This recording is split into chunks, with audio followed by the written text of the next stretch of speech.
muy bien. Han dado señales de vida. ¿Qué tal, Alejandra? ¿Qué tal, Diego? Buenas noches a todos. Hola, buenas, Maricielo, buenas, Nayeli. Un gusto, chicos.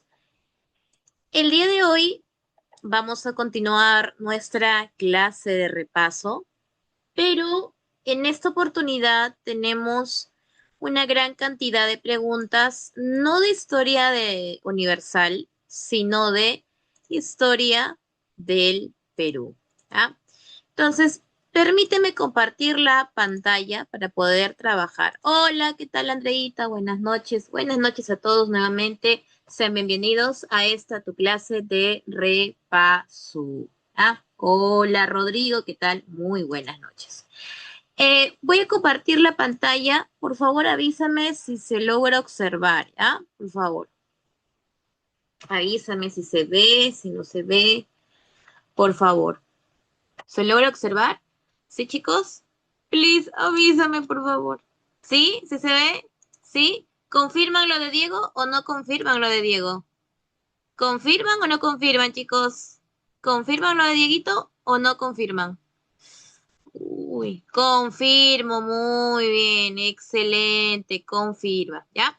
A ver, vamos a empezar el día de hoy. Espérenme un momentito. Lo que pasa es de que se ha actualizado mi computadora y hay, los programas me están cargando muy, pero muy, muy lento. No sé también cómo estoy con la señal. A ver, ya, empezamos. Tenemos una gran cantidad de preguntas en torno a historia del Perú y vamos a partir desde lo que sería el poblamiento peruano, ¿ya? A ver, tenemos a continuación, vamos a ponerle el trazo más delgado, ahí está, ya lo siguiente, dice, las evidencias arqueológicas dejadas por los primeros pobladores americanos, es decir, este es poblamiento americano, demuestran que practicaban una economía sustentada ¿en qué? Cuando hablamos de poblamiento americano, estamos hablando de este primer tema con la cual empezamos, historia del Perú, y está asociada a un contexto. ¿Cuál es el contexto de poblamiento americano? Bueno, tenemos el famoso paleolítico. ¿Qué paleolítico? Superior. Y en el paleolítico superior, ¿qué actividades económicas realizamos? ¿Qué actividades económicas realizamos, chicos? ¿Qué actividades económicas realizamos? Realizamos, por ejemplo, lo que es la cacería, lo que es la recolección, lo que es la pesca. Estas tres actividades se les conoce como la economía parasitaria. Si nos preguntan sobre la economía practicada en el poblamiento americano, tenemos que asumir la economía parasitaria. ¿Cuál de las siguientes claves se adopta más a esa economía parasitaria? Acá me dice Maricielo que es la letra C. Chicos, ¿será la letra C o será otra clave? Vamos, ¿qué me dices? ¿Letra C de cachimbo u otra? Casita, muy bien. El repaso, mi casita. Ahí está. Uy, perdón, no sé qué le pasa a mi tablet. No sé, se pone corazones de la nada. Parece que no supera el 14. ¿Ya? Listo, casi recolección. Dos, la teoría evolucionista de Darwin, es decir, estamos hablando lo mismo, ¿no? Estamos en el contexto de la evolución humana.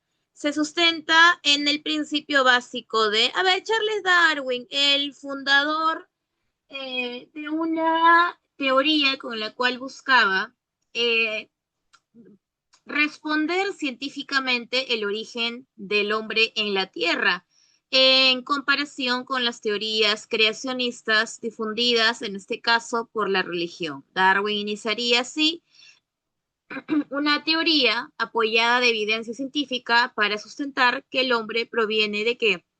De una regresión de especies, del origen de las especies, de la inseminación artificial, de una explosión demográfica o de una selección natural. ¿Cuál es el origen o el principio básico de la teoría de Charles Darwin? ¿El origen de las especies o la selección natural? ¿Cuál es, chicos? ¿Cuál de esas dos alternativas? ¿Origen de las especies o la selección natural? ¿Cuál marcaríamos acá? Acá Rodrigo me dice que es la letra E. y yo digo que Rodrigo está en lo correcto. La selección natural, en este caso, es el principio básico de la teoría evolucionista de Darwin.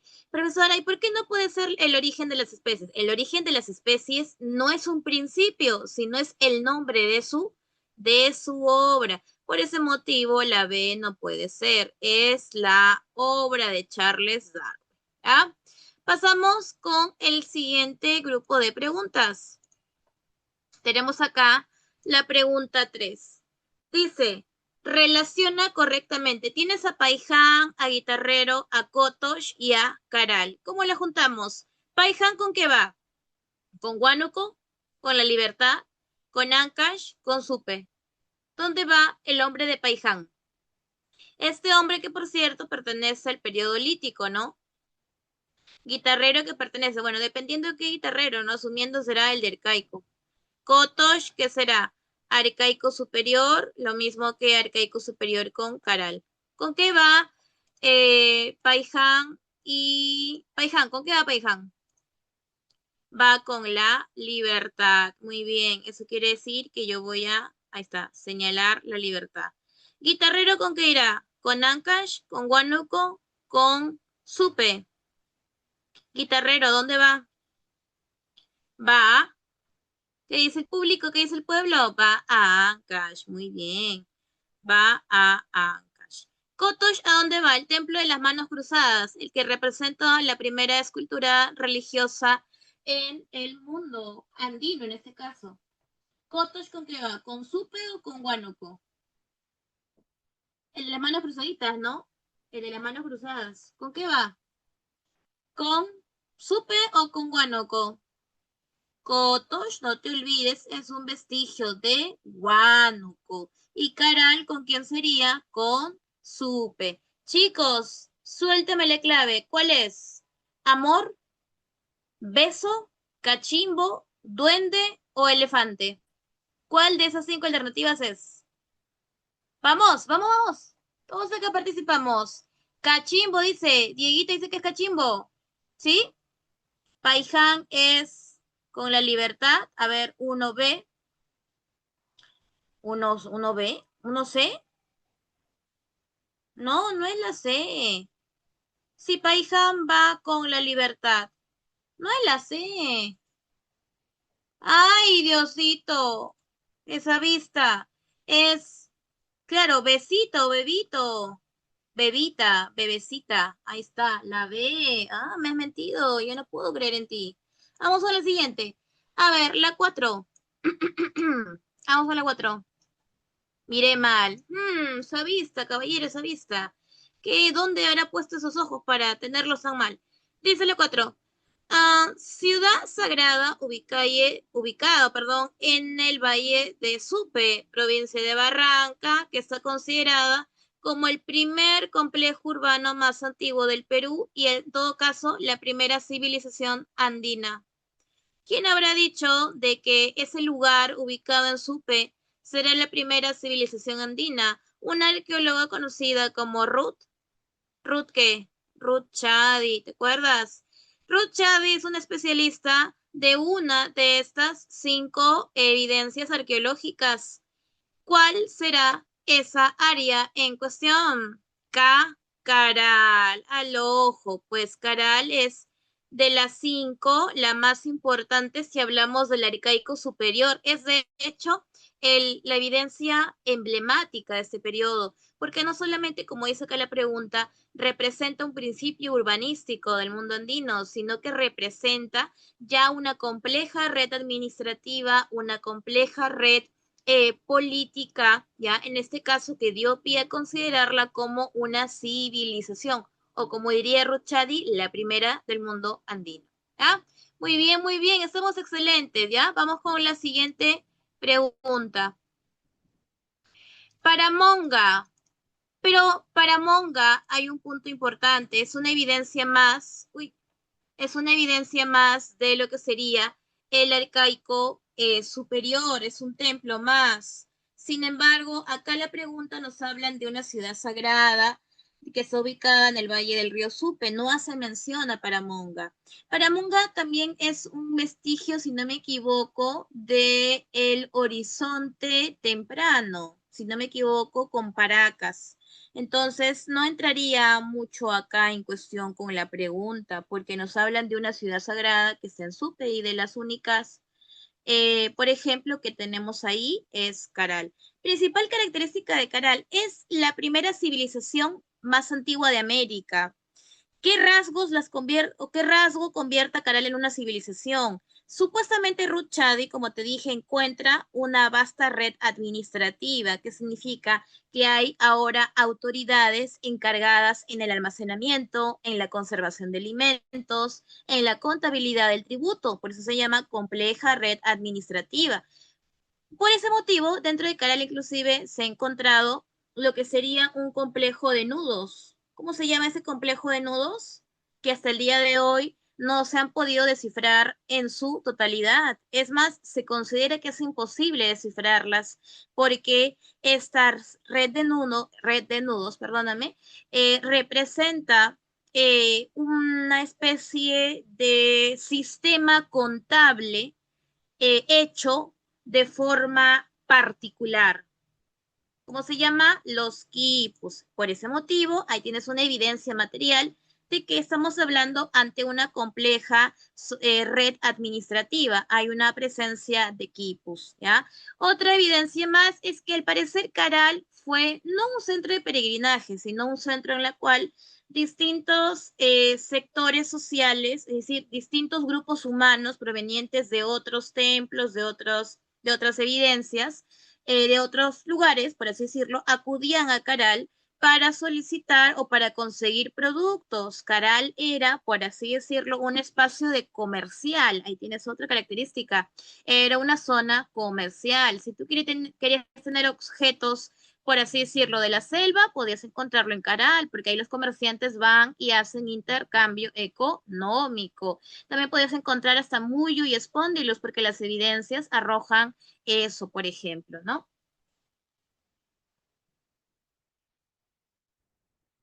Profesora, ¿y cómo preguntarían por Paramonga Virreal? O no, no es recurrente. Cuando estamos hablando, por ejemplo, de arcaico superior, te lo comento así, generalmente todas las universidades nacionales ya asumen los sitios más emblemáticos y conocidos, como por ejemplo Caral, como por ejemplo Cotox, como por ejemplo en Huaca Prieta. Son evidencias propias del arcaico superior. Para Monga, me parece que no, no es tan conocida como para que se pueda preguntar. Por eso tanto la pregunta 4 como la pregunta anterior nos han señalado sobre Caral. Caral, Huaca Prieta, en Cotox son evidencias emblemáticas del arcaico superior. Entonces, en ese sentido, habría que concentrarnos más en esos ejemplos que en otros. Ya también para priorizar también las preguntitas, priorizar en este caso la información. ¿Ya? Bien, bien, bien. Pasamos a la pregunta 5. Dice, 5 es el periodo de formación de la civilización peruana. Es decir, ¿en qué periodo de los 5 empezamos a hablar de civilización? ¿En qué momento? Mm, Quizá podríamos hablar de civilización en un sentido amplio cuando se observen importantes cambios sociales, económicos, por así decirlo. ¿En qué periodo podemos encontrar esos cambios? ¿Horticultores sedentarios? No, no, no. Acá, hija, te hablan de periodo. Y tú sabes que en el poblamiento peruano solamente encuentras dos periodos. ¿Cuáles? El periodo lítico y el periodo arcaico. Y el arcaico, a su vez, está fragmentado en dos, en el inferior y el superior. La pregunta es, ¿en qué momento podríamos hablar del origen de las civilizaciones? Quizá, por ejemplo, cuando el ser humano empieza, el hombre peruano antiguo empieza a experimentar cambios sociales a partir de sus agrupaciones, ya no está en bandas, sino en macrobandas. También a partir de sus cambios económicos, ya no practica tanto una economía parasitaria, sino que está empezando a domesticar. Y tercero, está empezando a construir aldeas. Es decir, hay una especie de avance. ¿Ya? Entonces, ¿en qué periodo lo puedo encontrar? ¿En el lítico? Exacto, en el arcaico inferior, ¿ya? Arcaico inferior. Excelente. 6. Uy, a las 6, ¿cómo lo tienes tú? ¿La tienes igual que la mía? Yo tengo con 4 alternativas. ¿Cómo lo tienes tú? ¿Completa? ¿O también tienes igualito? ¿Es igualito o está diferente? La pregunta 6. ¿Igualito o diferente? Igual, ya no importa. Entonces, así la pregunta. Dice, son los primeros instrumentos líticos de la costa peruana. ¿Cuál será? ¿Cuál de estas 4 es una evidencia lítica, es decir, de piedra en la costa peruana? Pacaicasa, Lauricocha, Chivateros, Paiján. ¿Cuál de estas 4 en cuál de estas 4 se encontró restos de piedra que posiblemente serían utilizadas para la elaboración de herramientas? Y lo digo posiblemente porque eran piedras que no tenían desgaste. Algunos le llaman un taller performativo de piedras, porque estaban ensayando en las piedras. ¿Cuál sería? Se dice chivateros, correcto, en Lima. Esa es la evidencia de instrumentos líticos de la costa peruana. Costa, está haciendo énfasis en la costa. Es decir, que tengo que olvidar todas las evidencias que no sean de la costa. ¿Ah? Muy bien, vamos con la siguiente. Ok, son culturas, ¿no? Vamos, vamos. A ver, dice, los horizontes culturales más importantes de la época prehispánica. Horizontes. A ver, pregunta del millón, chicos. ¿Cuántos horizontes hemos tenido en todo el periodo de las culturas peruanas? ¿Uno, dos, tres? ¿Cuántos horizontes hemos tenido? Hemos tenido Tres. 3, muy bien. El temprano, el medio y el tardío. Entonces, la pregunta es sobre horizontes culturales. Yo tengo que descartar todas las que sean intermedios. Por ejemplo, yo puedo descartar la A, por ejemplo, o me equivoco. La A voy descartando. ¿Qué más puedo ir descartando? La B, porque me habla de Chimú. Profesora, ¿por qué la A la descarta? Porque habla de Mochica y Chincha. Esas son culturas del intermedio. La B, por ejemplo, dice Chimú y Nazca, son intermedio. La C, ¿también la descarto o no la descarto?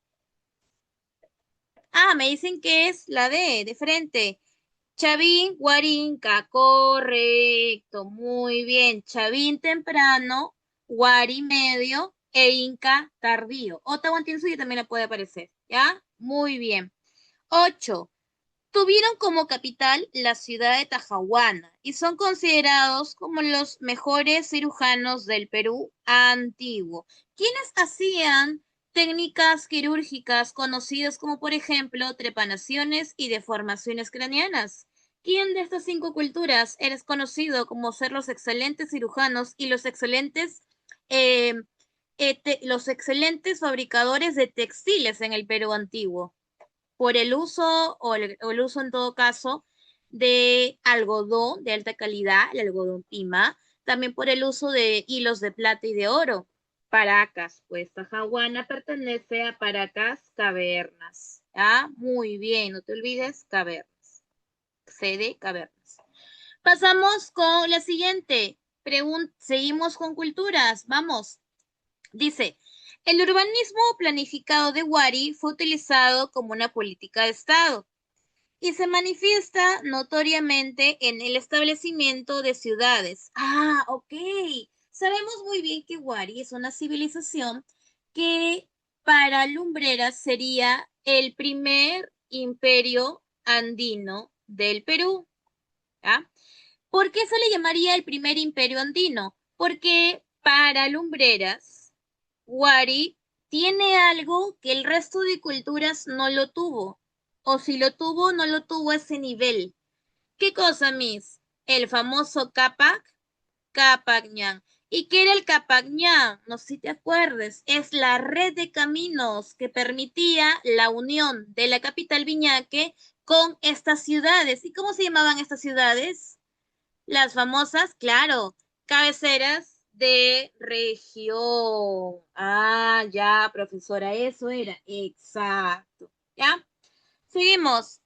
10. Centro arquitectónico perteneciente a la cultura chimú en el Valle de Pativilca, región de Lima, Huaca, Dragón, Chanchán, no, entonces todo eso es en norte y otro es sur. Huaca Pintada menos, es Apurlec, sino Apurlec, pues, esta de acá, esta, la B es la que está en Lima, hay todavía, lo es de Chimú hasta que fue tomado por el Tahuantinsuyo con la conquista, ¿no? Ay, uy, ¿quién me arañó la pizarra? ¿Ya? A ver, seguimos, la 11. Es considerado el primer estado. ¿Cuál de estas civilizaciones que hemos visto hace un cachito es considerada como el primer imperio andino por tener el Capañán? ¿Cuál es? ¿Está entrecortado? ¿Se me escucha mal, chicos? ¿Se me escucha mal? ¿Sí? Chicos, si hay un problema con mi conexión, les pido por favor que siempre me avisen, porque a veces la señal se baja, entonces para evitar, para saber o anticiparme, me avisan. ¿Se escucha? ¿Un poco? ¿Sí? Chicos, estoy preguntando si se me escucha entrecortado. ¿Ah, sí? ¿Sí se escucha? ¿Se me escucha entrecortado? Ah, ya, Rodrigo me dice que en la 10 escuché que se silenció y de la nada volvió, pero hablaba muy rápido. ¿Ah, sí? Upa. A ver, a ver. Avísenme siempre, chicos, siempre, siempre. Procuren hacerlo. Espérenme, ¿ya? A ver. Lo que pasó, como te digo, hace un momento se me actualizó el equipo y se me está de por sí lajeando mucho, no sé por qué. Entonces, capaz sea eso. Ya acabo de cerrar algunas aplicaciones de internet en otros equipos, a ver si sea también el problema. ¿Ya? Por favor, si hay problemas con el audio, ten toda la confianza de avisarme, ¿ya? Lo mismo, profesora, se ve entrecortado, se escucha entrecortado, avísame siempre, ¿ya? Listo. A ver, la pregunta 11. La pregunta 11, ¿qué clave dijimos? Por ejemplo, dice primer estado imperial, que significa que estamos hablando, en este caso, del primer imperio andino, que según Lumbreras, ¿qué civilización era? Chimú, los Chancas, Wari, Chavín, Nazca. ¿Cuál de ellas? Ajá, Cachimbito, Wari, por la presencia principalmente del Capañán, pero también tiene otros elementos que la convierten en imperio, como por ejemplo la imposición de un idioma, que es el quechua, la aplicación de coerción. Una característica de un Estado es que de una u otra manera te somete coerción. ¿Cómo te somete? Mediante leyes, mediante castigos, ¿ya? Entonces Wari también ejercía un Estado coercitivo. ¿Qué más tiene ejército? ¿Qué más es unida, presenta unidad política también, ¿ya? 12. Vámonos ya con lo que sería Tahuantinsuyo, ¿ya? Dice, durante el Tahuantinsuyo fueron los colonizadores de los pueblos recién conquistados. ¿Quiénes de los 5 grupos que aparecen en las alternativas se encargó de colonizar? Por eso estos colonizadores siempre se estaban moviendo de un punto a otro porque su objetivo imperial era, en este caso, colonizar, es en este caso, convivir, habitar determinado territorio durante un tiempo. Por eso le decían que su trabajo es un trabajo por turnos, porque solamente habita determinado lugar durante cierto tiempo, no lo hace de forma perpetua. Exacto, coerción significa sometimiento. Por ejemplo, el Estado peruano hoy en día es un Estado coercitivo, es un rasgo de un Estado, ¿ya? ¿Cómo así, profesora? El Estado peruano hoy en día tiene un equipo, tiene unas instituciones donde aplica y somete a la gente a las leyes o al castigo. ¿Quiénes son? La policía y el ejército. En el caso de Wari, si bien no tenía policías, tenía sí un ejército. Entonces, ¿qué quiere decir? Que Wari es un estado porque está sometiendo a la población, ya sea con su sistema jurídico, ya sea con la cárcel, ya sea con la violencia que lo ejerce desde el ejército.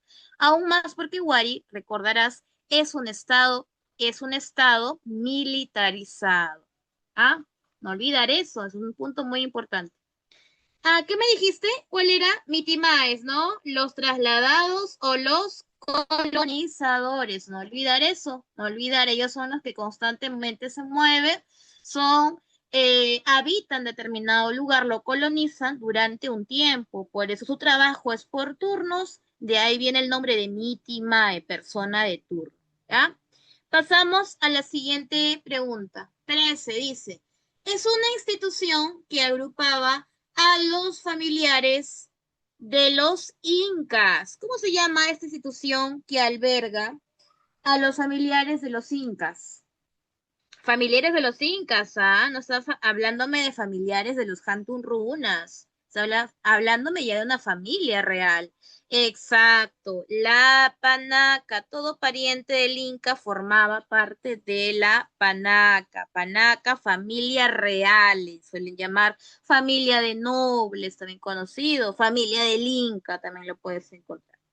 14 dice, es una característica de la educación inca, socialista, popular, democrática, elitista, revolucionaria. ¡Wow! ¿Qué pregunta tan rara? A ver, 14, digno lugar, me dice el público, elitista, porque la educación está reservada para la nobleza, es decir, para un grupo privilegiado. Esos son la nobleza. El pueblo está exonerado de ser educado. ¿Ah? Listo. También se puede decir que es una educación memorística, es una educación que ejerce cierto margen de violencia. Por eso viene un refrán que se dice, la letra con sangre entra, ¿no? Es decir, que la violencia es un elemento que refuerza a la educación. ¿Ah? Elitista, desde luego, ¿no? Como lo hemos explicado. A ver, ya nos ponemos en modo ya edad moderna, nos ponemos en modo ya conquistadores, nos ponemos en modo invasores. Mira, tenemos la pregunta 15 donde nos preguntan, ¿cuál habrá sido el navegante portugués que llega al Cabo de Buena Esperanza, es decir, el que está bajito de lo que es África? ¿Cuál será? Álvarez de Cabral, Hernando de Magallanes, Bartolomé Díaz, Vasco de Gama o Sousa de Olivera. Podemos ir viendo, ¿no? Por ejemplo, Álvarez de Cabral, por ejemplo, es un portugués que logra asentarse o logra descubrir una parte de América del Sur en nombre de Portugal, convirtiendo así en provincias portuguesas de América del Sur, un determinado territorio que hasta el día de hoy practica el idioma portugués. ¿Qué país de América del Sur habla portugués? ¿Perú? ¿Bolivia? ¿Argentina?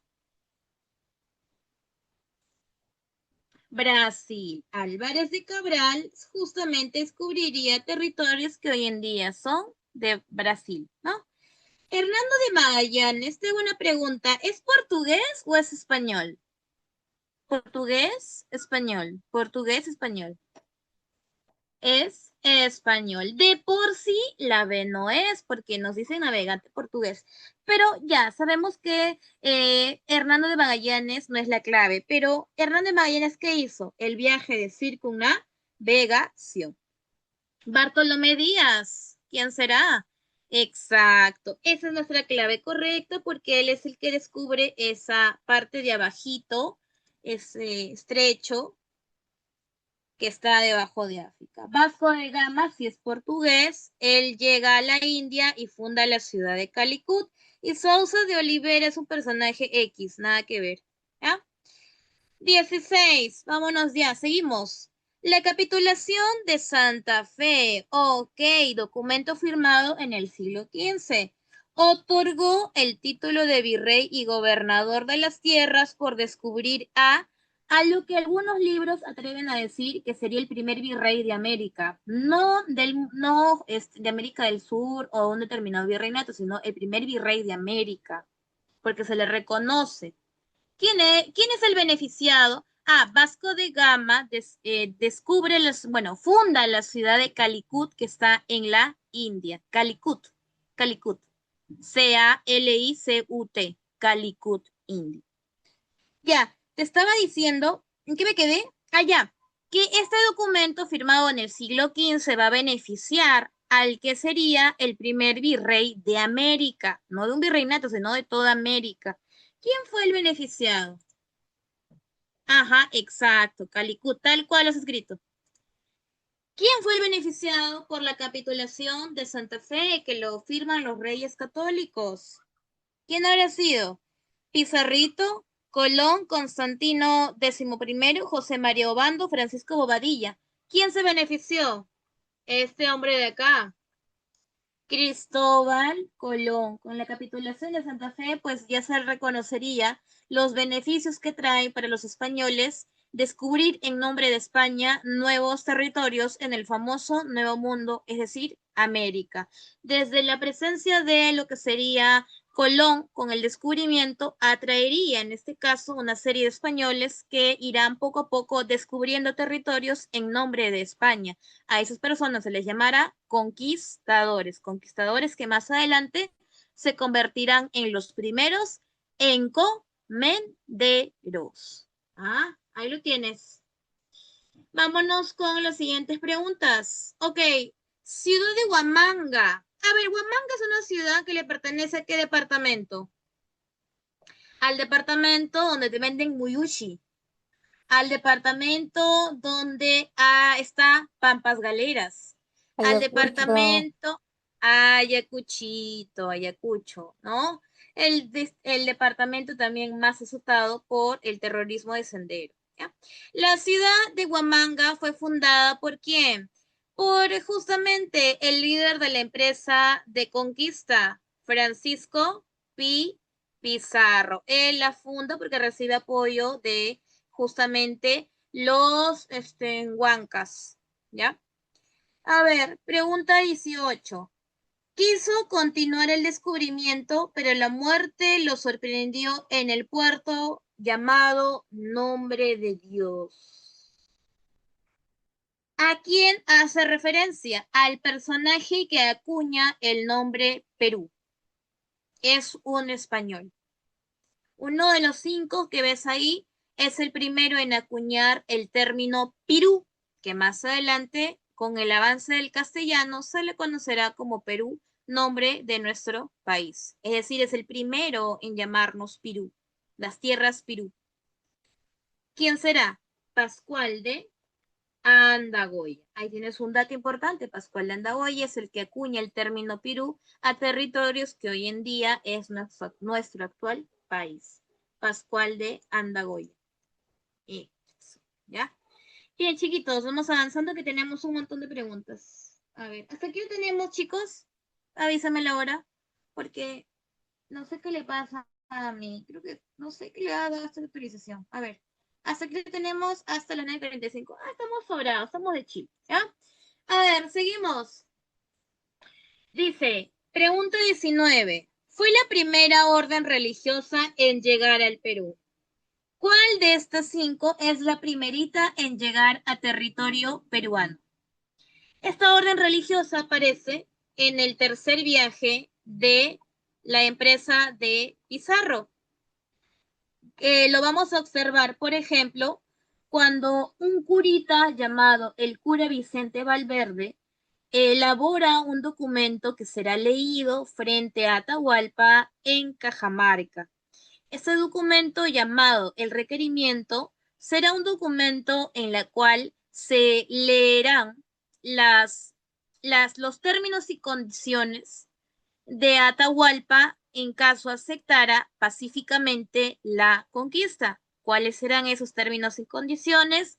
Reconocer justamente al rey de España ahora como su máxima autoridad, reconocer como única religión y el único Dios al Dios cristiano, y tercero, ceder todos sus dominios a España. Ese requerimiento lo elaboró Vicente Valverde.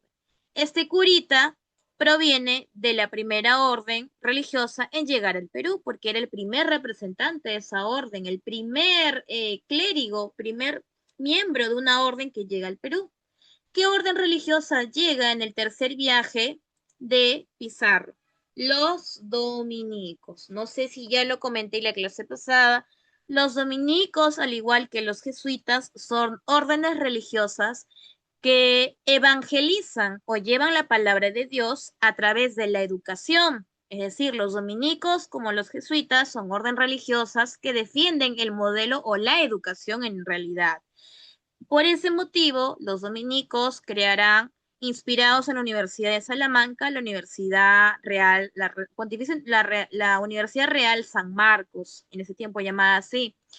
Y los jesuitas crearán, por ejemplo, una gran cantidad de colegios que buscarán educar a la nobleza indígena. Entonces, ahí estás viendo el rol educativo que tenía estas en especial órdenes religiosas, los dominicos y los jesuitas.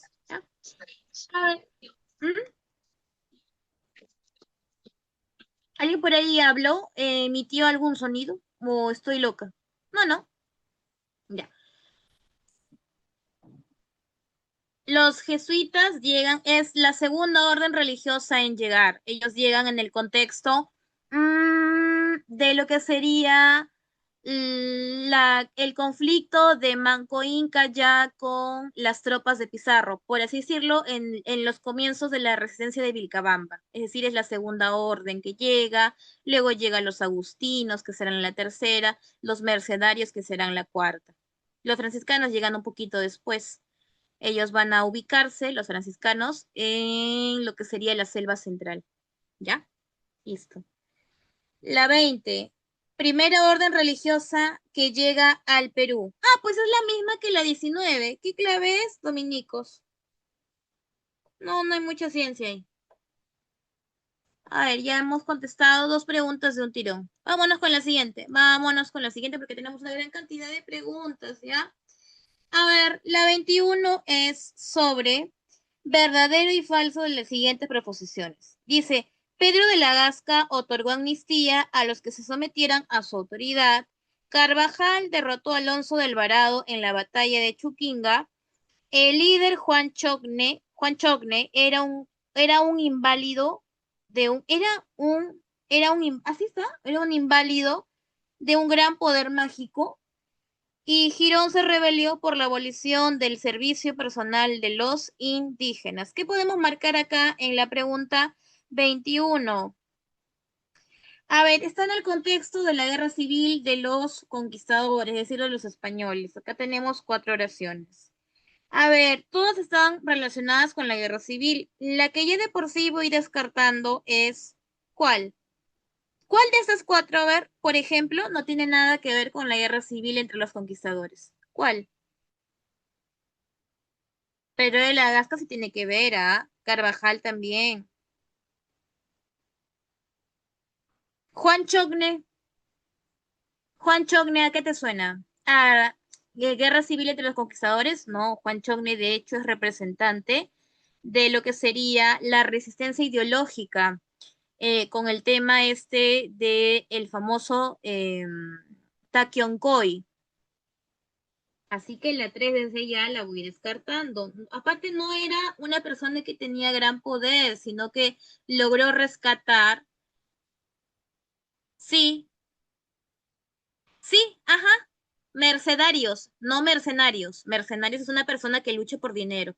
Mercedarios, mercedarios. De la merced, mercedarios. Mercenarios es diferente a mercenarios como fuera un sicario. Ajá, eso es. Claro, Juan Chocne no pertenece. Entonces, vamos, Pedro de la Gasca, que participa en la primera, ¿no? Dice la segunda guerra civil entre los conquistadores, dice, Pedro de la Gasca otorgó amnistía, es decir, olvido, a los que se sometieran a su autoridad. ¿Eso será verdadero o será falso?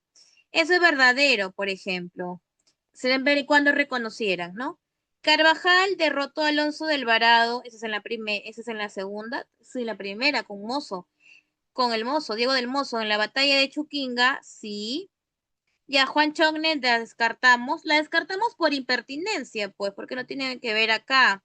Pero igual, Juan Chocne no era un inválido, era, pongámoslo así, una autoridad que logró rescatar el famoso Taquioncoy, también logró rescatar, por ejemplo, las experiencias de los indios en el Taquioncoy. Así que no era un inválido de gran poder mágico.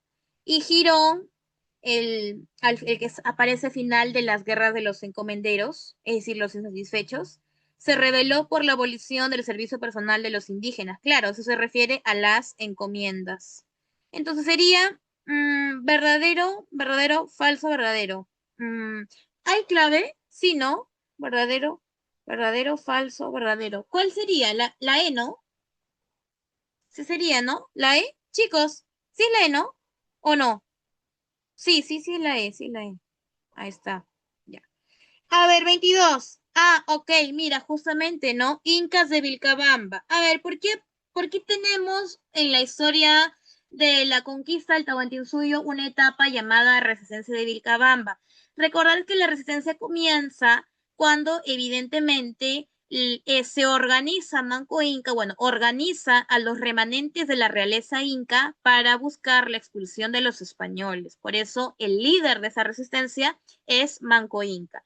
Él traslada toda la nobleza o lo que quedaba de la nobleza cusqueña a una zona poco conocida del Cusco, que es Vilcabamba. Y lo digo poco conocida porque hasta el día de hoy los investigadores y arqueólogos tienen todavía constantes descubrimientos en ese territorio. Por si no lo sabes, Vilcabamba pertenece al Cusco, pero no es la zona andina, la zona serrana, como le suelen decir en algunos textos, sino pertenece a la zona selvática, amazónica. Esa espesa vegetación ha cubierto durante muchísimos años evidencias, por lo que vamos a ver, por ejemplo, la presencia de Manco Inca, Sairi Tupac, Titu Cusi Yupanqui, o inclusive el mismo Tupac Amaru I, no se tiene todavía con total confianza o, por así decirlo, veracidad de los hechos que han ocurrido, porque lo único que lo conocemos es a través de cronistas, es decir, españoles que han escrito todo lo que ellos han visto. Es decir, que todavía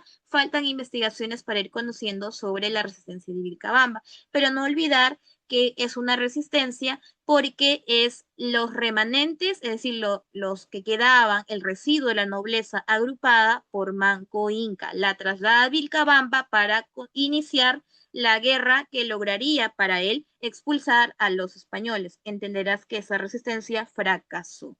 Acá nos preguntan por uno de los incas de esta resistencia, el famoso Titu Cusi Yupanqui.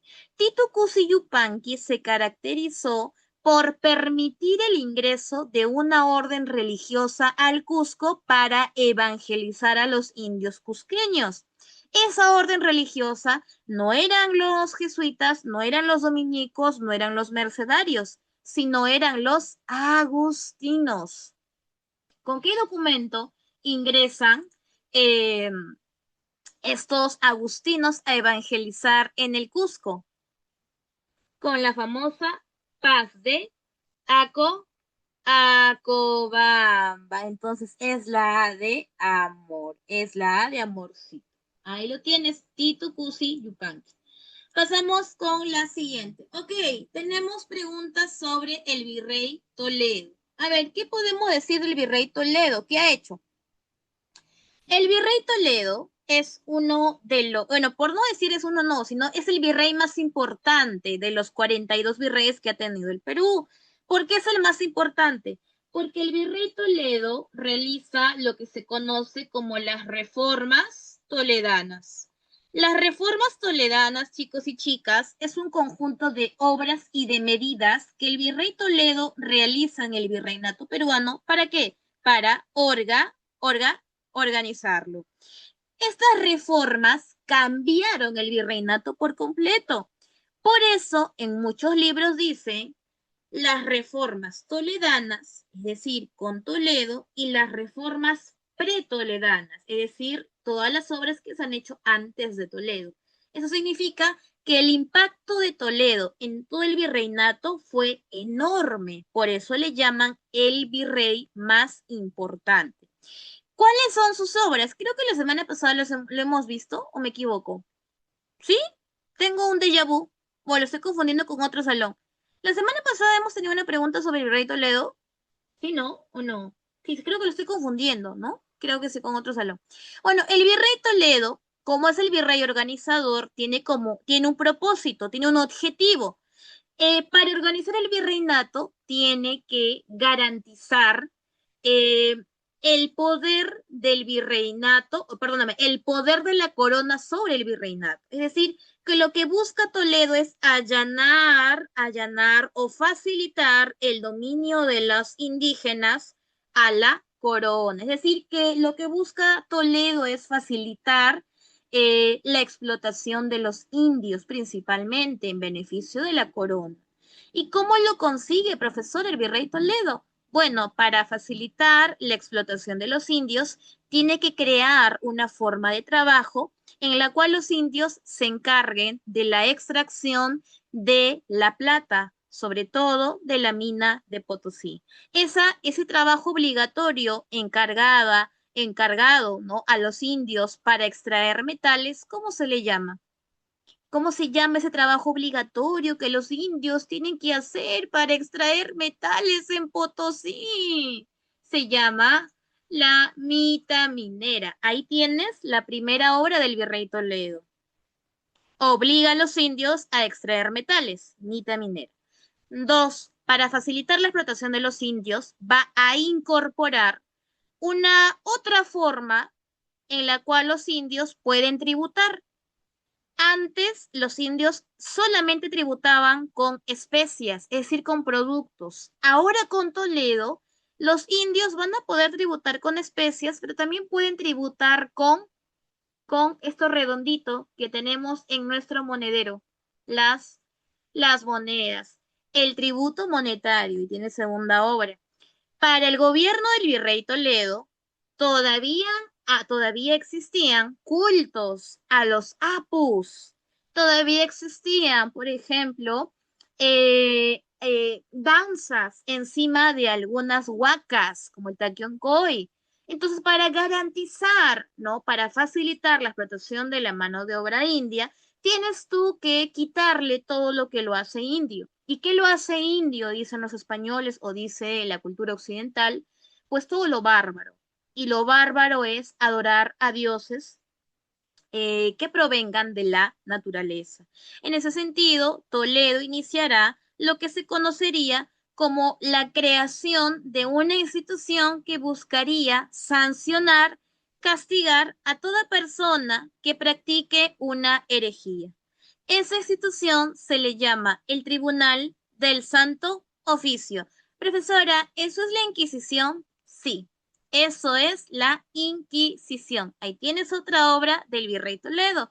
Ahora seguimos. Otra obra importante del Virrey Toledo es la creación de una institución que buscará, por así decirlo, agrupar a indios en un territorio para facilitar su explotación.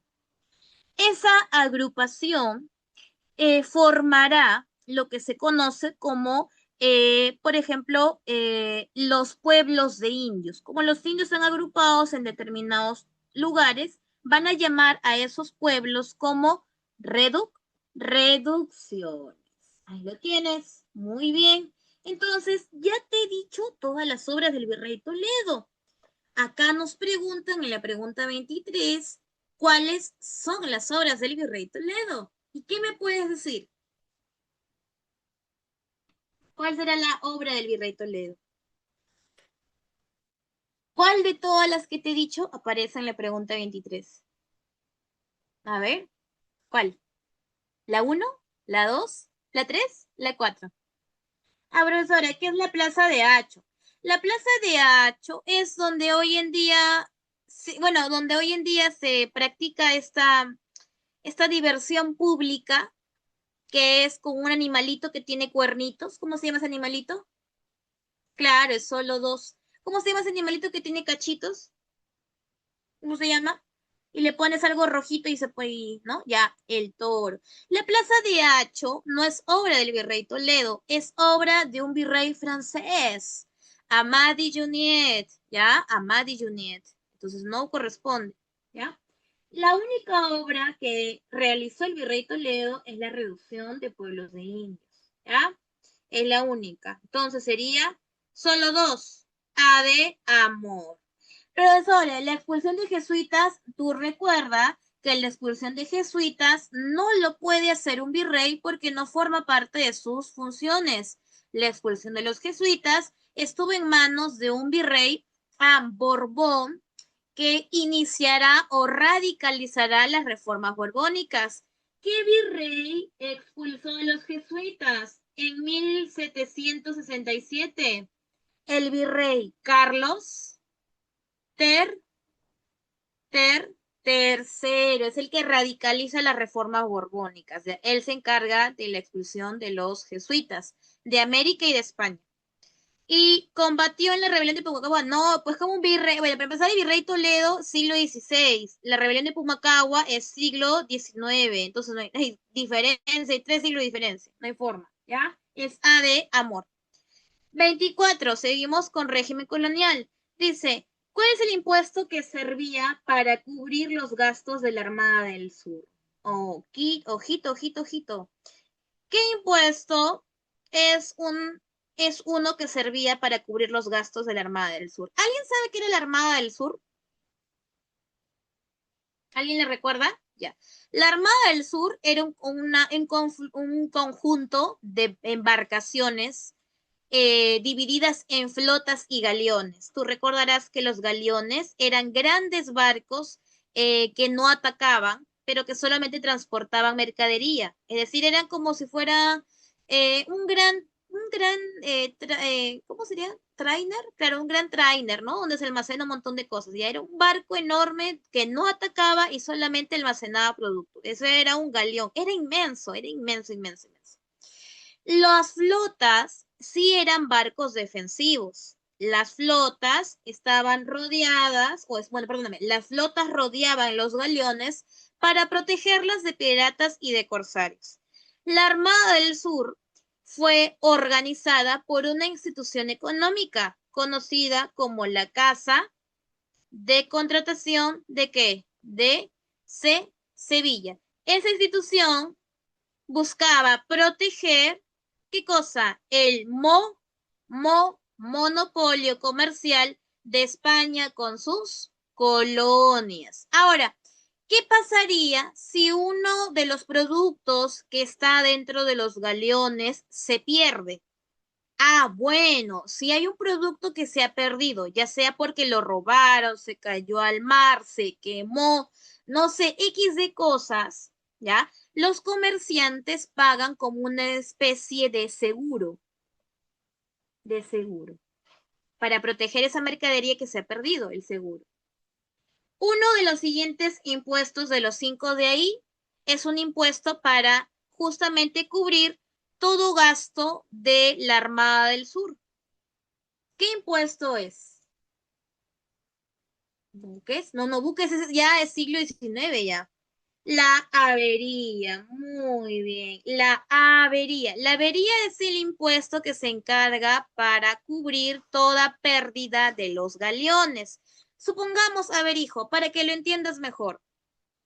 No sé si ustedes han comprado por Amazon, no sé si ustedes han comprado por alguna aplicación de celular, página por internet. Seguro que sí o que se han visto algún familiar. Hipotéticamente, imaginemos que ese producto que tú has comprado de Estados Unidos va a llegar al Perú en una semana. Pero ¿qué crees? Tan mala suerte tienes que justo ese barco donde llevaba tu producto se malogró o lo robaron, porque hay piratas todavía en el siglo XXI. Ojo, hay piratas. O en todo caso, una tormenta destruyó tu barquito. Ese producto nunca va a llegar a ti. Así que tú para asegurar no perder el valor, la inversión de ese producto comprado, tú pagas un seguro. Es como una póliza, ¿ya?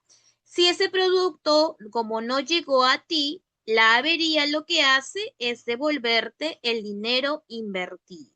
Entonces, eso es, la avería es un seguro, una póliza que cubre los daños de la mercadería que no llegó, o llegó en mal estado, o llegó perjudicada, o llegó parcial, lo que pasa no llegó el producto completo, ¿ya? Es el impuesto de la avería. Ah, ya. La sisa no es. Sisa es como que una de rellenito, no tiene nada que ver. La nata es un impuesto que se aplica a lo que sería, pues, el pago, ¿no? De lo que es, eh, ¿cómo se llama? A funcionarios públicos. Es decir, un escribano, un notario, por ejemplo, es una persona que trabaja, es decir, un notario, ¿saben qué es un notario, no? Aquel que oficializa documentos. En el periodo colonial, cuando tú querías comprar o vender algo, tenías que oficializarlo con un notario. Entonces, el notario, como sueldo, ya recibe un impuesto, que es el impuesto de funcionario público. Esa es la ANNATA. La ANNATA está derivada a lo que sería impuestos de funcionarios públicos, como escribanos, como germanes, que eran como policías en ese tiempo, como por ejemplo también incluye a las caballerías, incluye también, por ejemplo, a encomenderos, ay, ¿cómo se llama? También incluye a, a la orden ahí tienen la orden, que es un grupito, ¿no? Que era como una especie de guardia de la ciudad de Lima. Los caballeros de Caraballo, la orden de los caballeros de Caraballo, que era una especie de orden, una especie de grupo encargado de la vigilancia de toda la ciudad de Lima, que transcurría en la mañana y en la noche para evitar bandoleros, saqueadores, cimarrones, robos, asesinatos. Eso era. Ahí está. En tiempo de guerra, el curaca, ¿cómo se llamaba? En tiempo de guerra, el curaca, ¿cómo el curaca? ¿Cómo es, cómo así? ¿Te refieres al periodo colonial, perdóname, el periodo colonial o el periodo del Tahuantinsuyo? Porque ahí sí me agarras, ¿ah? El curaca en tiempo de guerra. Lo único que tengo entendido es que, por ejemplo, esta autoridad, el Tucuy Ricuy, cuando tiene que casar a las personas, se le llama Huarmicoco, ¿no? Que es la autoridad que se encarga del casamentero, ¿no? De casar a las parejas que hayan hecho Servinacuy. Pero del curaca, ay, no sé si te Era, refieres al curaca del periodo colonial o del Tahuantinsuyo. disculpe, en la pregunta dice, en tiempo de guerra el jefe del Ayu dejaba de ser el curaca, entonces era él. ¿Cuál es la pregunta? No, no, es una pregunta, sí, pero me dice, en tiempo de guerra el jefe del Ayu dejaba de ser el curaca, entonces era, ¿Y tienes alternativas ahí para sacarlas? sí, está Sinchi, Cacique, Apo, Camachicu y el Puré. Ya, ese sería repíteme, casi que me dijiste Sinchi, Sinchi, el Sinchi, Sinchi, Ay, Sinchi, Sinchi. ya Ese es vi. un término o una expresión de seguridad, término de protección. Eso sería el Sinchi. Porque el Purec no lo es, jefe de una familia pequeña. Los demás son autoridades administrativas. ¿Ya? Qué rarito, es una pregunta bien, bien, pero recontra la tela. ¿Ya? Vamos, pregunta 25. Institución metropolitana encargada del comercio con las colonias, la que te acabo de decir, la que protege el monopolio comercial. ¿Cuál de estas cinco protege el monopolio comercial? A través de la Armada del Sur, el conjunto de embarcaciones divididas entre flotas y galeones. ¿Cuál era? La Real Hacienda. Ah, la Real Hacienda, escúchame, funciona como una SUNAT. ¿Qué hace la SUNAT? Cobro de impuestos. En el periodo colonial, la Real Hacienda se encargaba de recopilar, no, perdón, de recopilar, no, claro, recopilar todos los impuestos tributados. El Consejo de Indias, recuerda que el Consejo de Indias tiene múltiples funciones: seleccionar personal, ser tribunal de justicia de última instancia, también se encarga de asesorar al rey en caso del nombramiento de otra autoridad colonial como el virrey.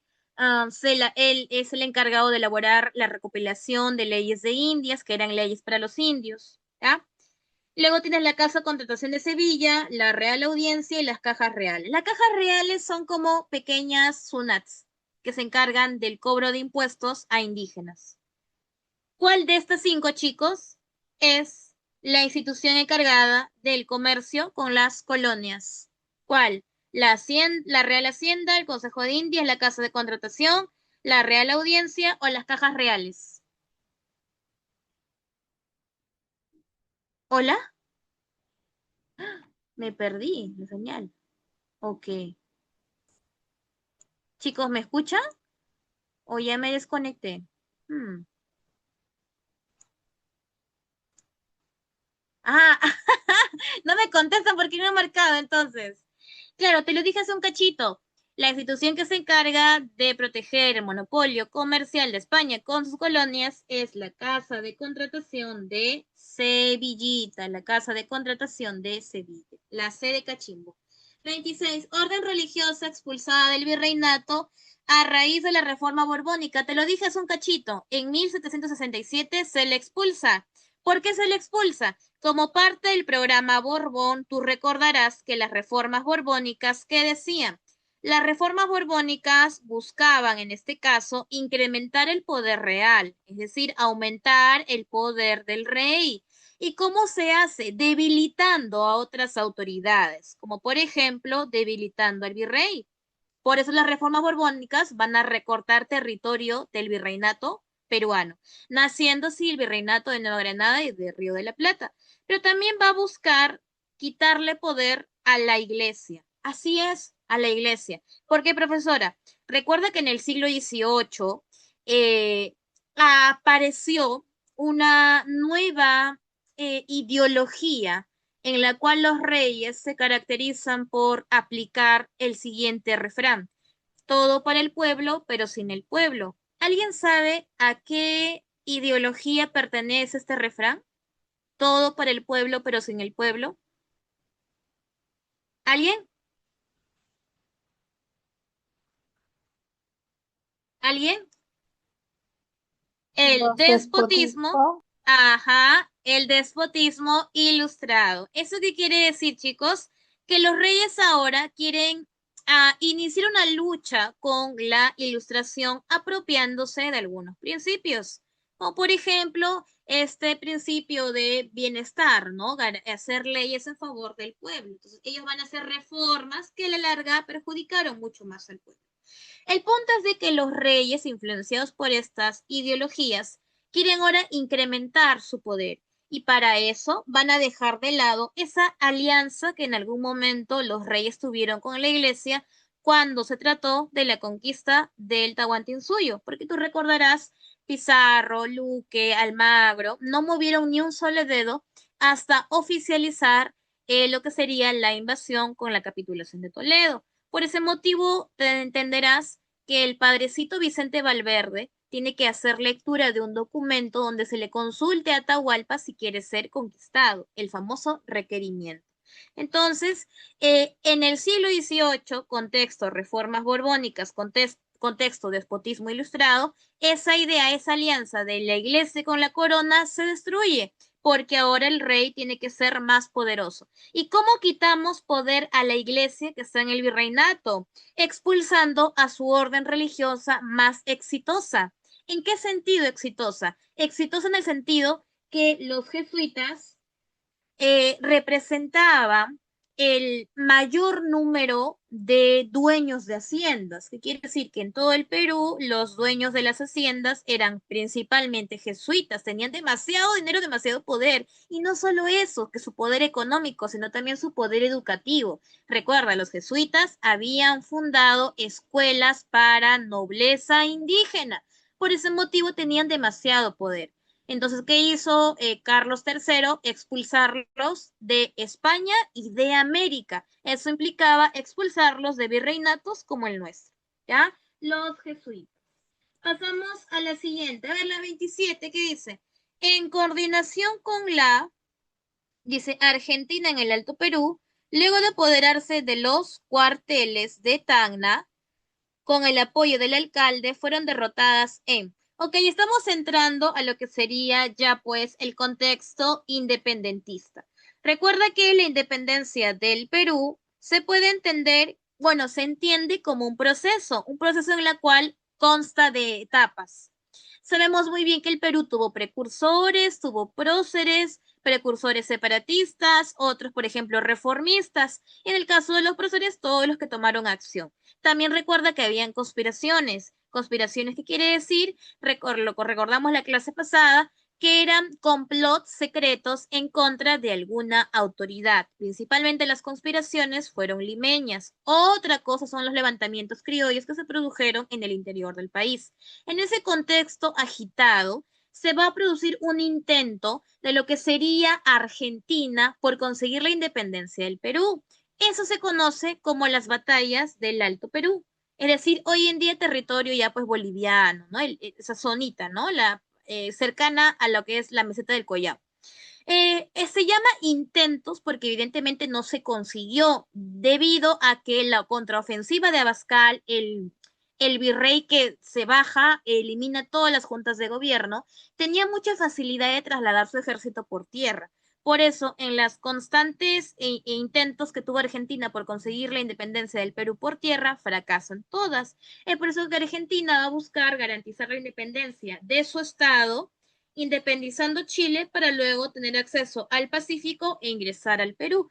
Eso se llama la corriente libertadora del sur. A ver, la 27, para ser exacto, se refiere a justamente el alcalde Crespo y Castillo, que sería en la tercera expedición, que todas, como todas, fueron derrotadas, ¿ya? Uy, todas fueron derrotadas por Abascal. Ahí lo tienes, ¿ya? Dedo, ¿ya? Listo, pasamos a la siguiente. A ver, 28, ya, esto es protectorado, corriente libertadora del sur. A ver, chicos, cuando hablamos del protectorado, hay que recordar lo siguiente. El protectorado es un gobierno provisional. Tenía como objetivo clave, así, objetivo clave, clave, clave, es encaminar al Perú en su siguiente o en su primera forma de gobierno. Entonces, el protectorado no es un gobierno perpetuo, no es una dictadura, es un gobierno transitorio, provisional. Se llama protectorado porque a San Martín se le va a coronar como protector del Perú. Entonces, ¿cuáles fueron las obras, o en todo caso acontecimientos, que se han producido durante el protectorado de San Martín? ¿Cuáles serán, chicos? Tenemos 5. ¿Cuáles de esas serán ciertas? Por ejemplo, el protectorado creó la Orden del Sol, que era el conjunto de personas que participaron en la corriente libertadora del sur. ¿Y la Sociedad Patriótica? Sí, obvio que sí. Es más, la Sociedad Patriótica se le considera como la principal obra que ha hecho San Martín en el protectorado. Si no me crees, la Sociedad Patriótica se encargó de seleccionar la forma de gobierno que el Perú tendrá. ¿Y qué forma de gobierno el Perú eligió? ¿Monarquía constitucional o república? La república. ¿Eso es correcto? Dice, ¿fundó la Universidad de la Libertad en Trujillo? Sí, fundó universidad y también fundó colegios, el Colegio de Varones, por ejemplo. Esto es correcto. Creó la Biblioteca Nacional, sí, ¿ya? Mandó a fundar el Ateneo, pero no es un periódico. No, no manda a fundar Ateneo peruano. ¿Abolió la MIT y los servicios personales? Sí, desde la abolición, recuerda que Bolívar lo restablece. Entonces, ¿cuál de estas claves es verdadera? Mm. ¿Hay clave? Ah, sí, sí hay clave, solo que está redactada así, ¿no? Todo menos 4, ¿no? ¿Dice? ¿O me equivoco? ¿Sí? Todo menos 4, sí. Ay, caracho. Se quiere morir mi lápiz. Ya. A ver, pasamos a la siguiente. A ver, ok, ya estamos entrando a lo que sería república. República. Dice, al estallar la guerra contra la Gran Colombia, el Perú era gobernado por... A ver, pregunta sencillita. ¿Por qué motivo la Gran Colombia de Bolívar inicia una guerra con nosotros? ¿Qué buscaba? ¿Qué buscaba? Supuestamente la Gran Colombia buscaba la reincorporación de dos territorios que son hoy en día peruanos. Bueno, dos territorios, no, tres territorios. Dos de ellos se reincorporan al Perú y el otro siempre ha sido peruano. ¿Qué territorios? Tumbes, Jaén y Maynas. Los dos últimos van a reincorporarse al Perú con la libre determinación de los pueblos. Tumbes, en cambio, peruano 100%. ¿Ya? Entonces, la Gran Colombia quiere anexar o recuperar, como dijo Bolívar, territorios que el Perú le quitó. Por eso hay un presidente de los que aparecen ahí que le tocará enfrentar esta guerra con Bolívar. Esta guerra que durante su gobierno, su corto gobierno, porque recibirá golpe de Estado, no logró expulsar a las tropas gran colombinas en territorios como Tumbes, Jaén y Maynas. Es más, cuando Gran Colombia ocupa estos territorios, él ordena la ocupación de territorios como Guayaquil. Es decir, tú me has ocupado 3 y yo te ocupo 1. Entonces, esto lejos de respetar la soberanía nacional, lo único que hizo pues es agitar a otros caudillos militares como Gamarra para iniciar un golpe de Estado contra este presidente. ¿Quién habrá sido? Ajá, sí, sí, sí, así tú lo has dicho, Jaime Mainas. José de la Mar, apodado como el Ejecutivo débil. ¿Por qué débil? Porque su gobierno es de tipo liberal. ¿Qué significa liberal?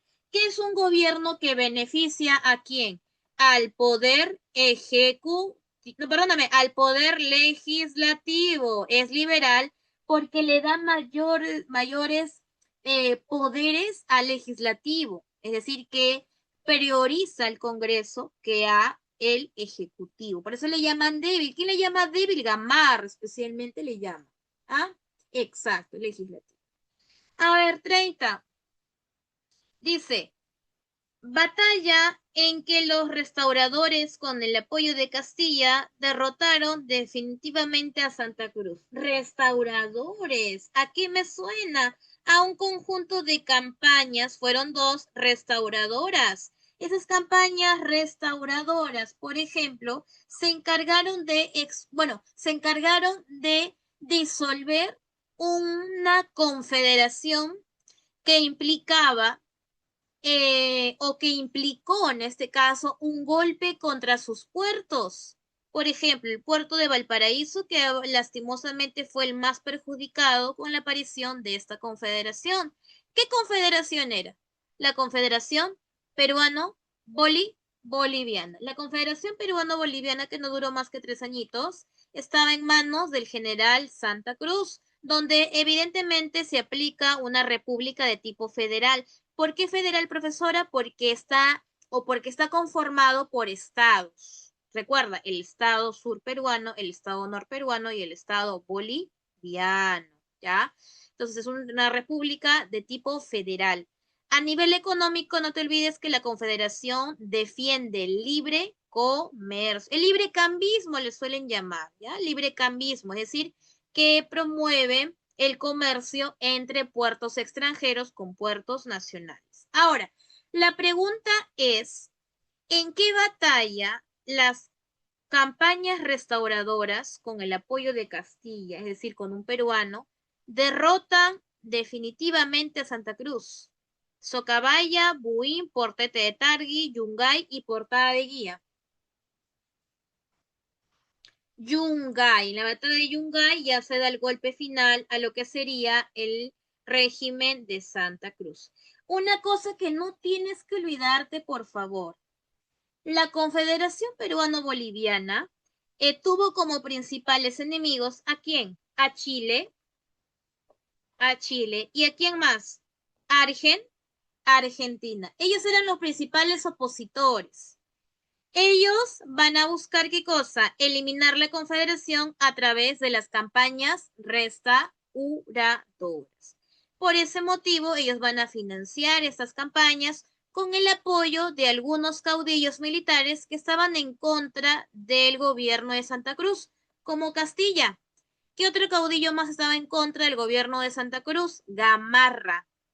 Ahí lo tienes, ahí lo tienes. ¿Ya? Pasamos a la siguiente pregunta. ¿Quién habría sido el primer presidente del famoso Congreso Constituyente, el primero? El que se encargó. A ver, chicos, ¿lo tienen igual que el mío en la pregunta 31? ¿O ustedes lo tienen diferente? ¿Tienen con las perdón, con las 5 alternativas o la tienen igual como la mía, la 4? 4 alternativas. ¿Igual o diferente? Igual. Ay, ay, ay. Listo. A ver, ¿quién habrá sido el primer presidente el presidente del primer Congreso Constituyente, ese Congreso Constituyente que organiza las famosas campañas de puertos intermedios que buscaba expulsar a los españoles. El famoso Toribio Rodríguez de Mendoza. La Confederación Peruano-Boliviana Corazón es un, es un periodo, es un periodo en la historia del Perú donde dos estados se unen, Bolivia con Perú. Eso se llama confederación. Ahora, esta confederación, este periodo inicia principalmente por razones económicas. ¿Cuál? Establecer un libre cambismo en toda la región de América del Sur.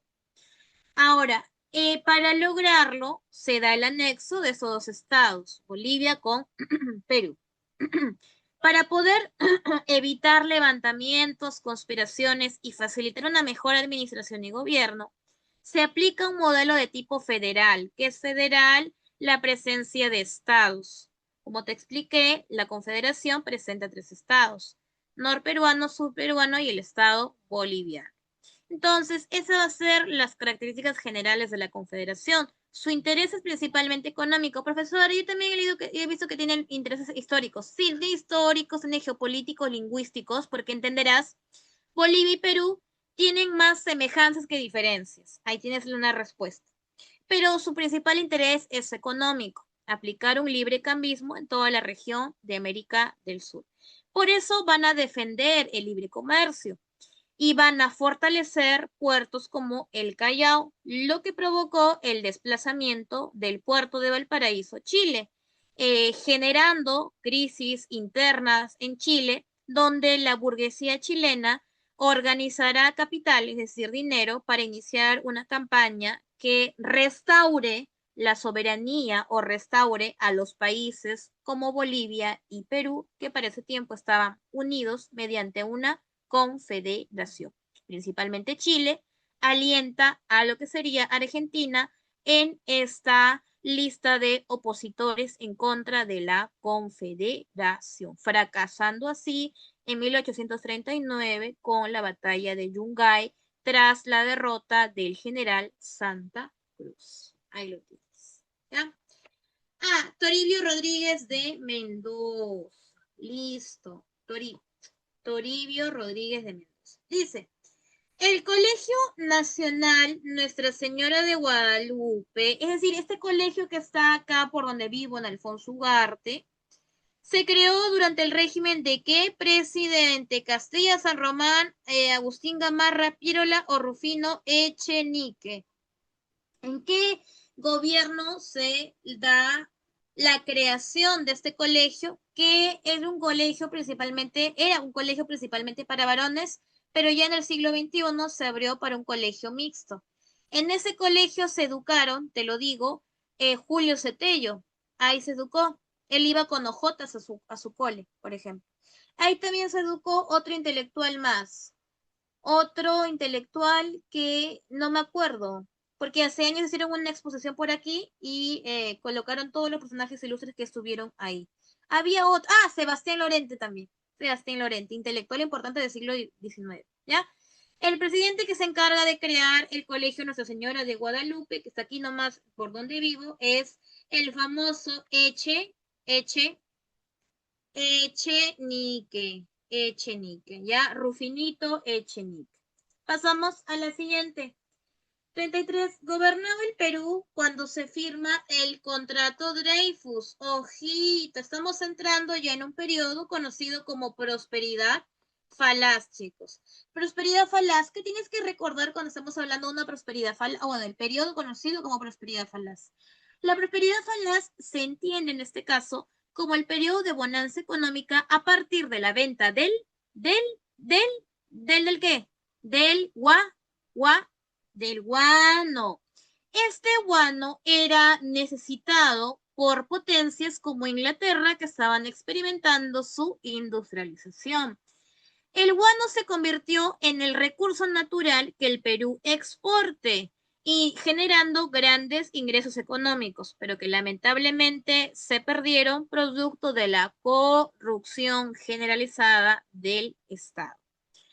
En toda la prosperidad falaz, recordarás, tenemos periodos en la cual hay un despilfarro del Estado, ya sea para mantener una burocracia civil, una burocracia militar, se construyen ferrocarriles, por ejemplo, y también observas la presencia de eventos muy polémicos, como por ejemplo el escándalo de la consolidación que lo hizo, ¿qué presidente? ¿Qué presidente se le atribuye el escándalo de la consolidación? Por si no lo recuerdas, el escándalo de la consolidación. Echenique. Echenique, exacto, Echenique. Por así decirlo, en su gobierno se produce esta alteración de, pongámoslo así, cheques que habían solicitado aquellas personas que se vieron perjudicadas por la independencia. Ese cheque que solicitaban todas las personas que se vieron perjudicadas por la independencia se le llama la deuda interna, porque es una deuda dentro del país, con gente dentro del país, deuda interna. Entonces, mucha gente aprovechó eso y despilfarró el Estado. Se llevó millones y millones y millones. Ahora, ¿cómo pintaba Echenique? Pues él lo tolera. Y también porque gente cercana a su cúpula de poder se benefició de este despilfarro. Castilla le da golpe de Estado, llevando así a su gobierno a su fin. Otro punto que te iba a decir es la presencia de una guerra, la guerra contra España. Si bien nosotros la ganamos por la cuádruple alianza organizada por Mariano Ignacio Prado, nos genera también gastos de deuda. Entonces, nuestra economía, en vez de desarrollarla, la perdimos. Por eso el Perú empieza un periodo conocido como la crisis económica. Y la única manera de salvarnos de la crisis era monopolizando la venta de guano. Es decir, todo el guano del Perú se lo va a entregar a una familia que se va a encargar de venderla en el extranjero, pagando nuestras deudas y dándonos un margen de ganancias. Eso es el contrato Dreyfus, el monopolio de la venta del guano y el fin del sistema de consignatarios. ¿Quién realiza o quién firma el contrato Dreyfus? ¿En qué gobierno? En el gobierno de José Balta. José Balta. ¿Ya? 34. Es considerado el último presidente del segundo militarismo. Ojito, chicos, segundo militarismo, ¿a qué periodo hace referencia? ¿A qué periodo hace referencia? A la reconstrucción nacional. ¿No te acuerdas? La reconstrucción nacional se da post, es decir, después de la guerra del, pa, del, Pacífico. pa, del Pacífico. Se llama reconstrucción porque los gobiernos tienen un principal objetivo, reconstruir la economía del país. Entonces, tenemos de acá presidentes que nos dice la pregunta. Uno de ellos es el último presidente del segundo militarismo. ¿Quién será? Miguel Iglesias, José Balta, Prado Ugarteche, Sánchez Cerro, Cáceres. ¿Quién de estos cinco es el último presidente del segundo militarismo? Cáceres. Cáceres. Profesora, disculpe, pero en mi material, yo he llevado clases en otra academia, en otro lugar, yo he visto que hay otro presidente del segundo militarismo que es el último, entre comillas. ¿Qué presidente es en cuestión? Pierola, ¿sí o no? ¿Ya? Recuerda que Pierola es un presidente complejo. Su gobierno es complejo. ¿Por qué, profesora? Porque es un gobierno en la cual va a sentar las bases de la República Aristocrática. Por eso en algunos materiales a Pierola lo ponen en la República Aristocrática, porque él sienta las bases de la aristocracia limeña. Y hay otros libros que lo consideran todavía como parte del segundo militarismo porque su objetivo fue levantar la economía, justamente objetivo de la reconstrucción nacional. ¿Ya? Ojito, principal obra de Cáceres, ¿cuál es? La firma del contrato Grace, no te olvides. Siguiente pregunta. ¿Es considerado el primer presidente civil del Perú? ¿Quién es el primer presidente civil? ¿El fundador del partido civil, ¿sí o no? Que decía que la modernidad del Perú se consigue a través de la educación. Por eso, ese presidente que está acá en las alternativas va a ordenar la construcción de grandes escuelas, como por ejemplo la Escuela de Ingenieros, que en el gobierno de Odría se convertirá en la UNI, la Escuela de Agrónomos, que más adelante se convertirá en la Universidad Nacional Agraria, la Molina, y luego la Escuela de Bellas Artes, que no se convirtió en nada, no sigue como Escuela de Bellas Artes. ¿Qué presidente de acá es el primer presidente civil del Perú, chicos? ¿Quién? Pardo, La Pardo. Mar Pardo, Manuel Pardo y Lavalle. Por favor, ni se te ocurra olvidarte de Manuel Pardo, es el primer presidente civil. A ver, Manuel Pardo también tú lo recuerdas porque tiene un evento paltoso, es decir, hay un evento que es un evento que la cual llevó a proteger el salitre de alguna amenaza exterior, firmando con Bolivia un tratado. ¿Alguien sabe qué tratado se firmó durante el gobierno de Pardo con Bolivia? Chicos, eso es clave, eso es clave. ¿Qué tratado se firmó durante el gobierno de Pardo con Bolivia? El tratado secreto, excelente. Profesora, así no me apareció en mi examen. El tratado de mutua de defensa. Ahí está. Pregunta 36. Ya es Guerra del Pacífico. Bolivia se retira de la guerra después de qué batalla. Chun, chun, chun, chun. Hay una que es literal. Literal, la propia batalla dice el nombre bueno, la propia batalla dice, el nombre de esta batalla Alto, alto es de la la... que, el alto de la alianza, ¿no? Que finaliza las relaciones bueno, no las relaciones, sino la participación de Bolivia en la guerra porque aducía gastos de ejército, falta munición, falta vestuarios, trajes, etcétera, etcétera. ¿Ya? Listo. Lo mismo que experimentaba el Perú, por ejemplo, ¿no? A ver, no hay pregunta 37, ¿no? ¿O sí? ¿Hay pregunta 37? No, no. No, no, chicos, ¿no? ¿O es mi imaginación? 36. 30. No, no hay pregunta 37. ¿O sí la tienen ustedes? No hay pregunta. Pasamos. Pregunta 38. Durante el oncenio de Leguía, eso es clásica, oncenio de Leguía. La ley que obliga al pueblo a trabajar en construcción de carreteras se denomina Yanaconasco o conscripción vial. Conscripción vial. ¿Para qué se hace la conscripción vial? La conscripción vial también es conocido como la mita republicana.